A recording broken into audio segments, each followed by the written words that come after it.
Mbi 60 inspektime janë kryer në territorin e komunës së Tetovës nga ana e Inspektoratit Komunal, Drejtorisë për Mbrojtje dhe Shpëtim, Brigadës së Zjarfikësve në objektet shtetërore, shkolla, objekte fetare, lokale, hotelerike, gastronomike dhe kompani me kapacitete më të mëdha. Pas kontrolleve të kryera, janë konstatuar shumë lëshime për sa i përket sigurisë së këtyre objekteve, ndërsa shumë pak prej tyre i plotësojnë kushtet në rast të zjarreve dhe fatkeqësive të tjera natyrore. Ndërkaq, asnjë xhami dhe asnjë kish nuk i plotëson kushtet e para me ligj për sa i përket sigurisë së objekteve.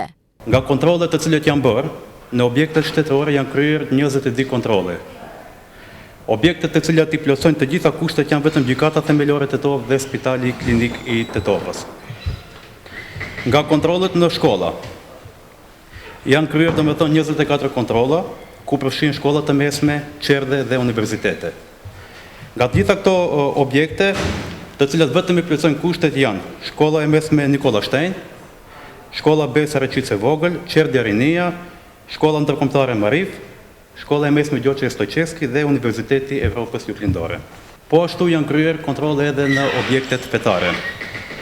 Janë kontrolluar 19 xhami dhe 5 kisha, nga të cilat asnjë nuk i plotëson të gjitha kushtet e nevojshme.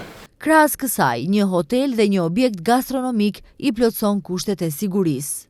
Në kuadër të kontrolleve të cilat i ka bërë Inspektorati Komunal së bashku me Drejtorinë për Shpëtim, janë edhe objektet gastronomike.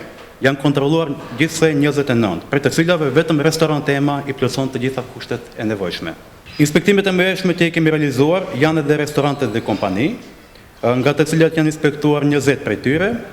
Vetëm disa restorante dhe kompani i plotësojnë kushtet e nevojshme.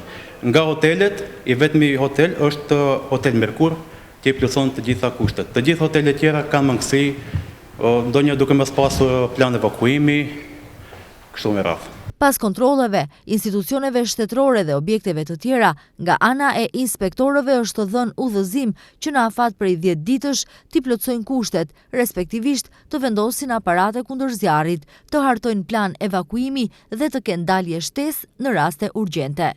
Inspektorati Komunal në shkolla dhe në objektet të cilët ka bërë kontroll, u ka dhënë afat institucioneve shtetërore dhe shkollore që të ndërmarrin hapat e nevojshëm për të siguruar të gjitha mjetet e nevojshme. Në të kundërtën, do merren masa konform ligjit.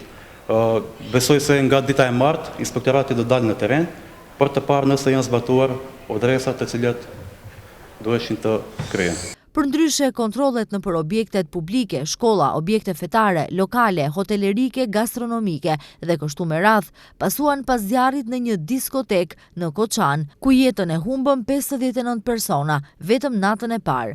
Deri më tani nuk ka njoftime se sa dënime gjithsej janë shqiptuar pas kontrolleve të kryera nëpër objekte dhe institucione shtetërore që nuk i plotësojnë kushtet.